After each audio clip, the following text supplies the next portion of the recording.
Howdy, and welcome to Book Your Give Here. We're Travel That Gives. I'm Lulu Lima, your chief travel guru. I hope this episode of Dream Now Travel Later inspires you to travel, and I invite you to give us the opportunity to help plan your next memorable trip. So grab your popcorn and enjoy. Unfortunately, her beautiful face can't come onto the screen for some reason. Her computer is saying no, but she is with us via audio. So I wanted to talk today about Finland and kind of get you guys all excited about it. I had the pleasure of being invited and the honor. So in this past June, and I had an amazing experience. And I want to kind of show you guys a little bit more about what can we do and how all of that can happen. So with that, I am going to give the audio to Helly, and we're going to show you guys the presentation so that you guys can see it fully on screen. You don't have to look at me the whole time. So with that, here we go. Helly, take it away. Thank you. Hi, Lulu, and hello, everyone. My name is Helly. I'm based here in New York, at the moment in Manhattan, looking towards the 2nd Avenue, which is very, very quiet at the moment. I'm happy to be here. Thank you for inviting me. Of course. So let's talk about the hidden gem in Northern Europe, because it really is a hidden gem.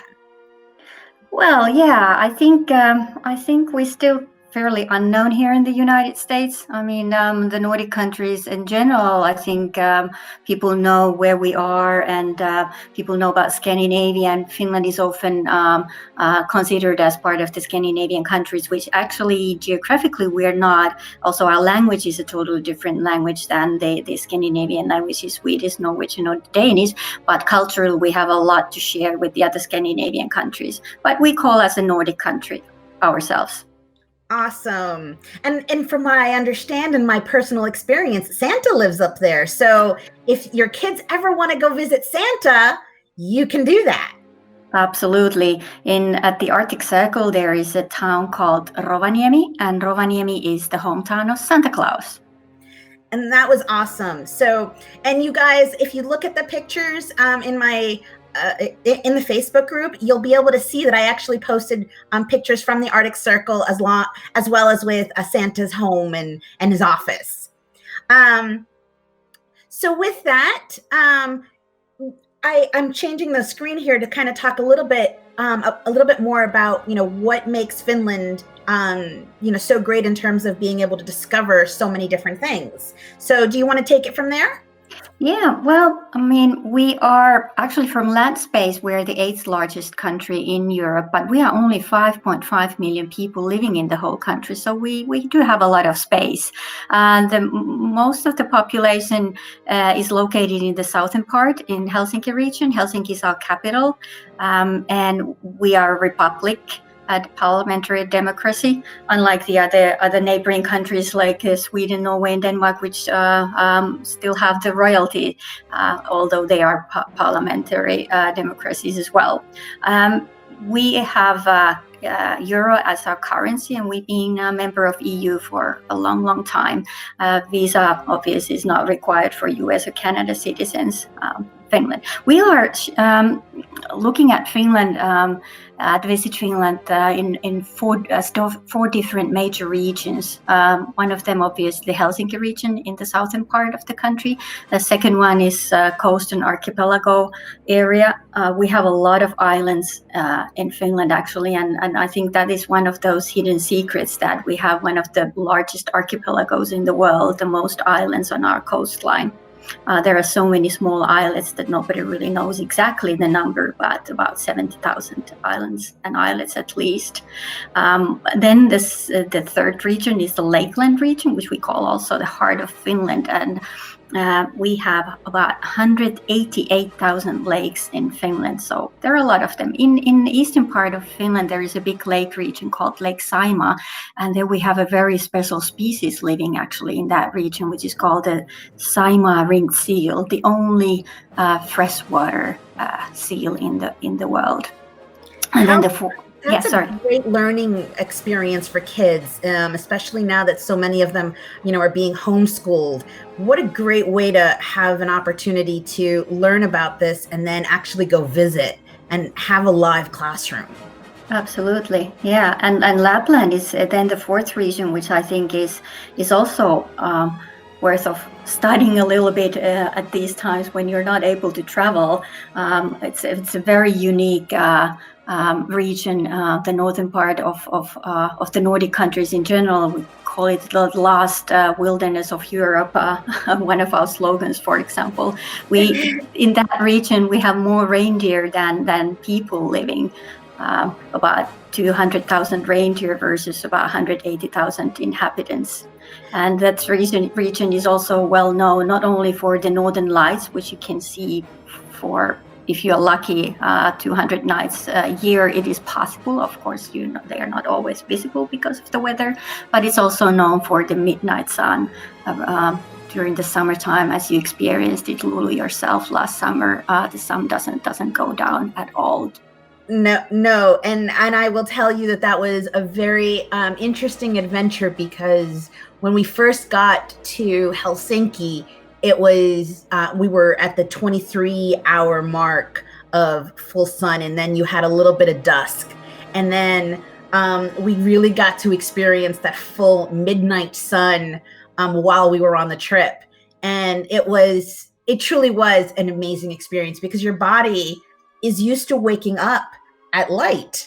And especially for those of us who wake up to the sun and go down to the sun, when you don't actually have that blackout, you really don't, you have to force your body to actually go to sleep. It's quite interesting. So, and it was it was beautiful to learn it, experience it, and certainly understand why there's so many eye masks around. But my favorite part of the Lapland area, besides Santa, was really the reindeer. I had a great opportunity to in Inari to walk to go to a farm, actually, and I got to walk and feed reindeer and really learn about them. And so for anybody who especially has younger kids and really wants to kind of, get that whole concept of Santa and still kind of keep that magic alive, here's an opportunity where you can really say, Santa lives here. This truly does, it's live. It's great. So you guys have been voted as the happiest country in the world. Tell us a little bit about that.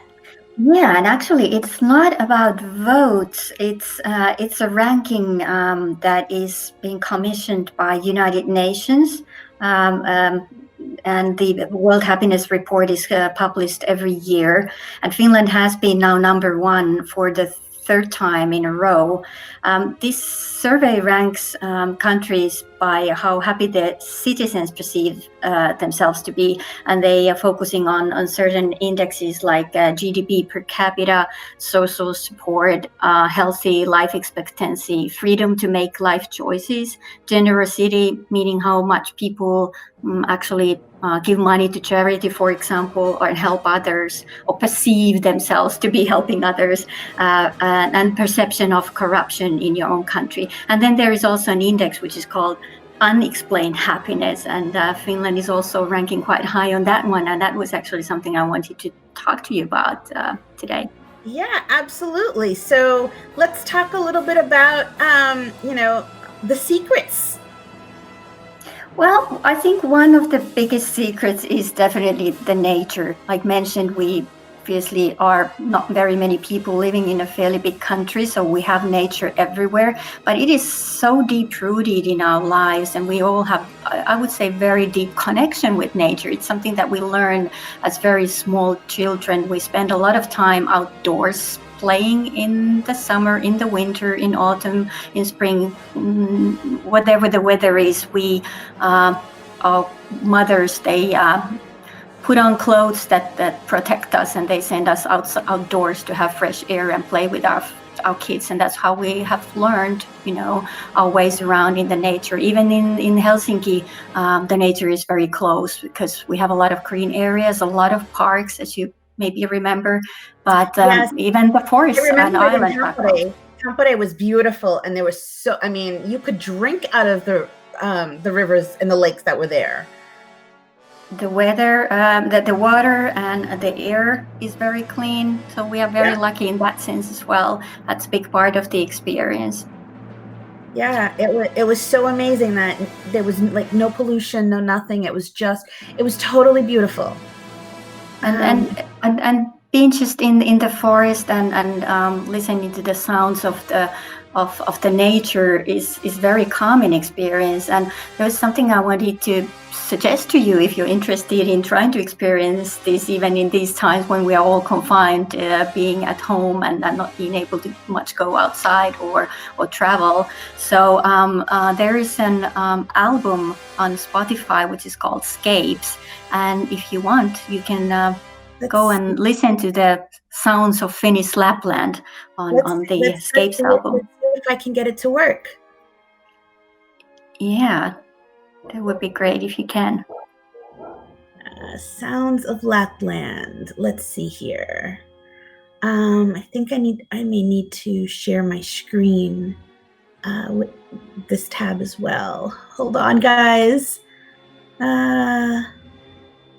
Let's see. While you're looking for that, I just wanted to mention that according to the scientific research, as you see here in the screen, they have discovered just in 15 minutes, being in the forest, it calms your pulse and your body starts to relax and rest. So it doesn't really you don't have to go for hours long hikes, but just 15 minutes per day being in the green environment helps already with your pulse and blood pressure. Yeah, no, absolutely. And I definitely believe in that because I experienced it. So I'm going to try to hit play now and let's see if this will work. Can you hear it or not yet? Unfortunately not. Okay, give me one more second and let's see if we can make this. Let's see how this goes. All right, trying one more time. It's buffering and can you hear it? Yes.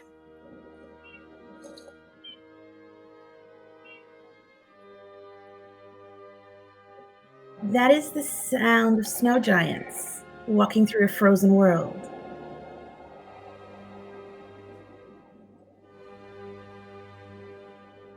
How awesome is that?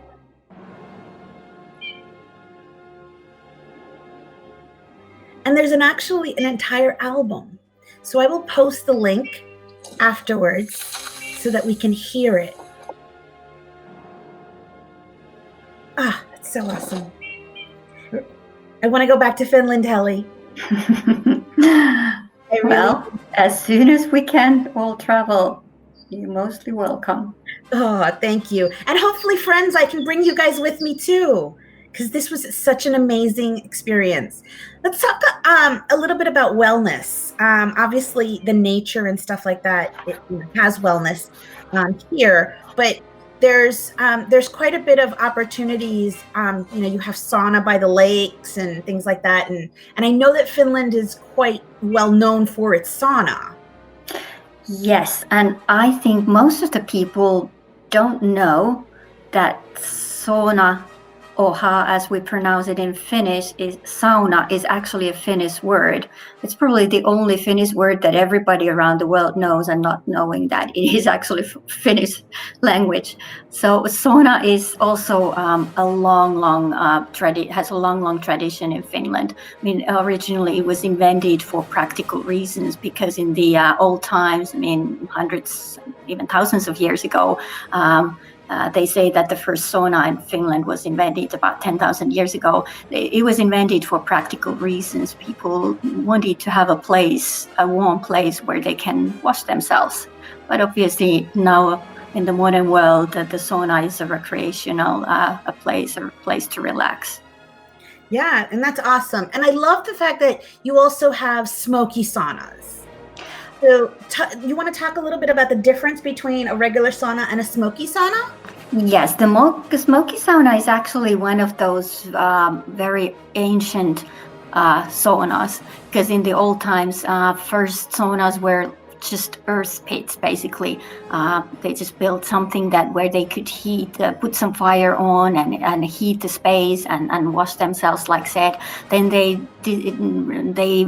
realized that, okay, maybe we can build a little cottage or hut which can perform as a sauna. And the first ones didn't have any chimneys, so basically what they did, they just heated the room, and then they opened the little windows. They built very small windows in that room so that the smoke can go out. But basically they heated the room for hours and hours, and all the smoke was in there. And then in the end, when it was hot enough, they opened the little windows and let the smoke outside. But of course the smell of smoke was still there, so that's why it's called smoke sauna. And that we still have that traditional sauna type in some locations in Finland. It's not something that you have in the city, but when you go to the countryside, you have the possibility to experience it.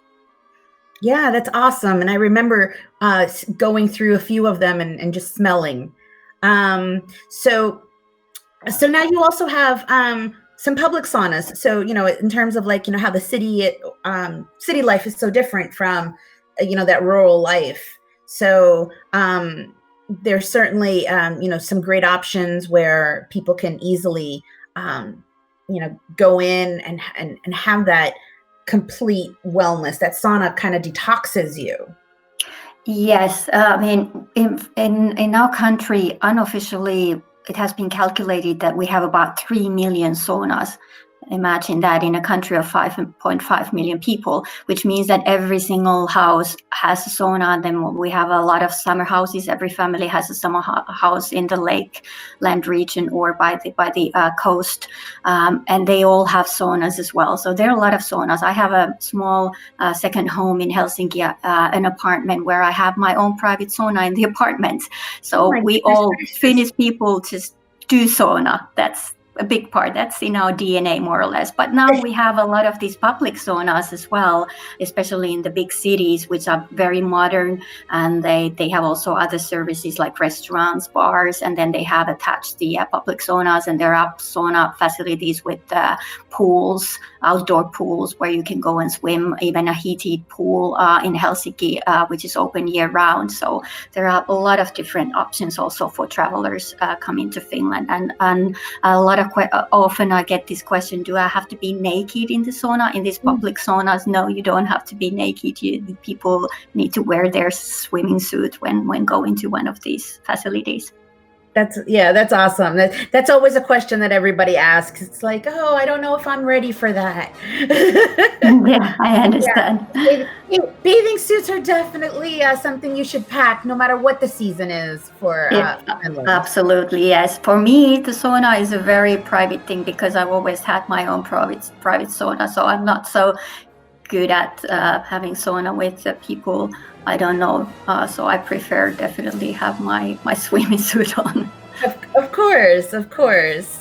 So, here's an opportunity where, I got the pleasure of doing not only of seeing all the beautiful lakes, but also, you have the frozen pieces as well, where people actually do these polar swims and stuff like that. So, do you want to talk a little bit about that?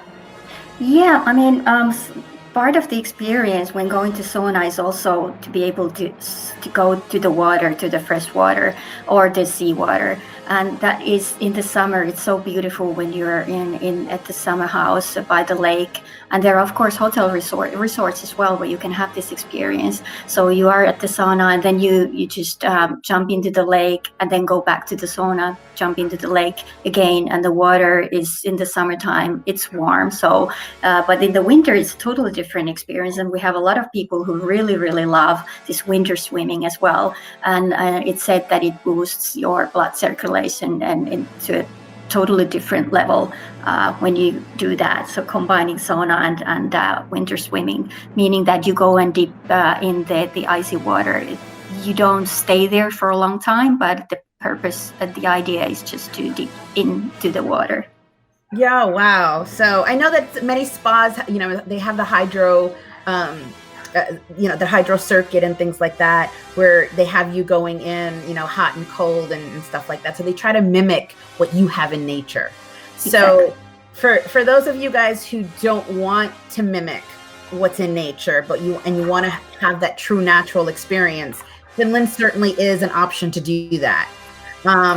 And so, and as Heli mentioned, there are a number of islands where some of them could be very private. I know that from my learnings in last June, we were able to talk about having destination weddings on a private island because there's so many of them, and you can have your own island for the day.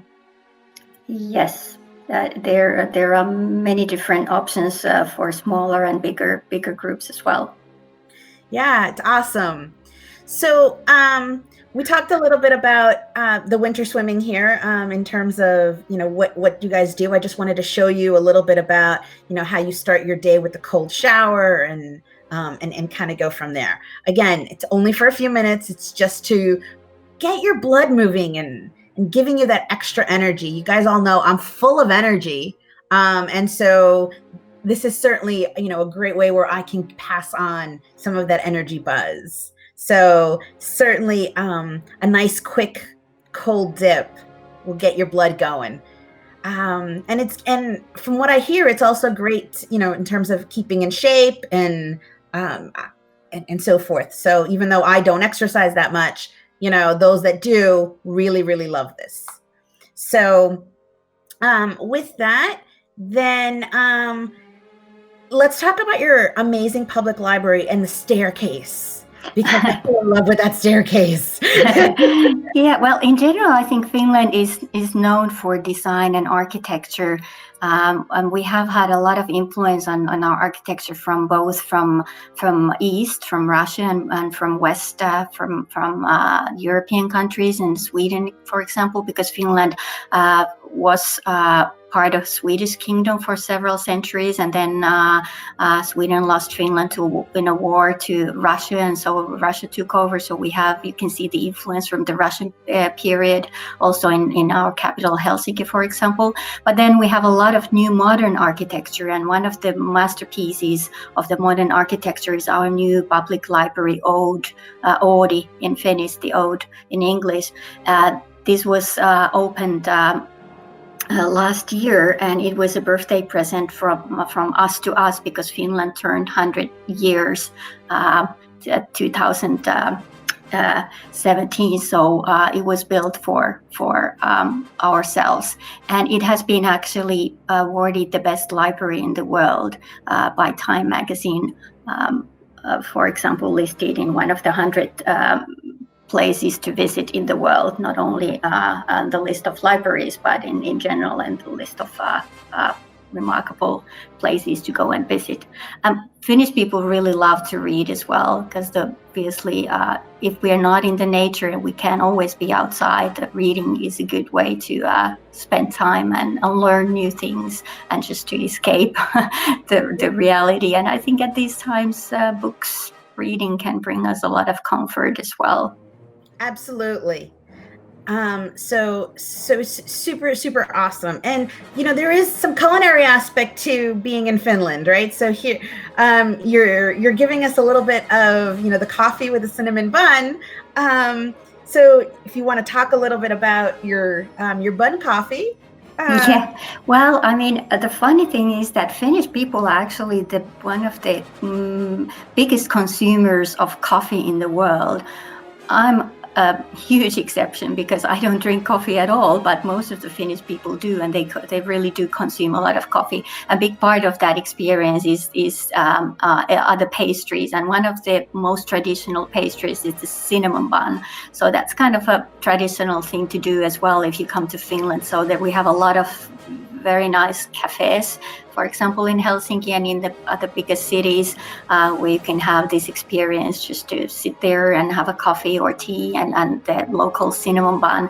And I have included here a link to the recipe if you have time now when you are at home, if you want to try this. So go ahead and check the link there, and I can test how the Finnish cinnamon bun is. Yes, it is a YouTube link. So I don't necessarily, let me see if I can get this on here. I can hear it. Hi everyone, today I'm going to show you. It won't display, but I will put the link on for us later, so that we can see it. Sorry guys, I get an error message on my screen, so, and I don't want to keep you guys much longer. So let's talk a little bit about the Northern Lights. Yes, like already we discussed, the Finland has big contrasts. In the winter time, we have long periods of short days and long nights and a lot of darkness. But of course, in the north, the darkness is totally different experience because we have a lot of snow there. We also have up in Lapland, we have the possibility to see the Northern Lights even 200 nights a year if the weather allows. And then again in the summer, the midnight sun. But as soon as the nights start to get longer and darker in the fall, around the September time, the Northern Light season starts. So it's possible to see the Northern Lights from September till April, basically, because in April then it starts to get very light at night already. So that's the period for Northern Lights. That's awesome. And of course, I love how you guys say there's no bad weather, just bad clothing. Yeah, that's how it is. I mean, we spend a lot of time outdoors, and in the winter time, the best way to experience all the snow activities and all that, and just to enjoy the nature, is just to make sure that you have good gear and good clothing. Yeah. And a lot of snowmobiling, I'm sure, happens, because I remember seeing a lot of the different DMCs up there showing us all of their snow gears ready for winter.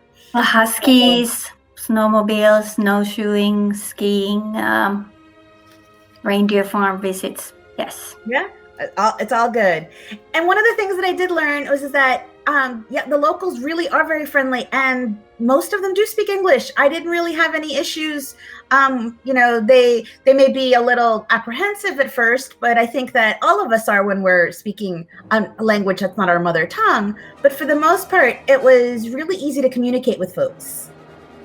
Yeah, we all learn English at school. So we start school when we're 7 years old. So some kids start already when they're 7, and ladies when they're 9 years old, they start to learn English and also other languages. So usually, traditionally, we study at least 2.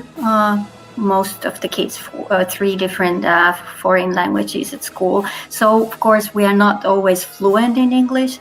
We do have an accent, but and people are a little bit shy, not just to speak English, but in general we are maybe a little bit considered reserved. But when you get to know people and when you start talking to them, they are very friendly and they really want to help, and they are happy to speak English if they have the opportunity. Yeah, absolutely. So with that, Heli, thank you so much for taking the time to show us all of the amazing pieces of Finland. Because I mean, again, I fell in love with Finland. So for me, this was super, super amazing, and I was just completely in love. So with that, I am going to kind of sign off a little bit. We went over our time, but I'm sorry I took so much of it. But I had to show you guys how great Finland is. It really is a country that I never thought I'd fall in love with as much as I do now. So if you guys are ready and you have that wanderlust and you want to do some of this extra fun adventure and really explore nature, I'm happy to help you coordinate customized itineraries that meet your experience needs. So with that, Heli, again, thank you so much. I really appreciate your time, and I'm looking forward to everybody asking questions. Thank you, Lulu. Yes, have a great day, everybody. Have a great day. Thank you.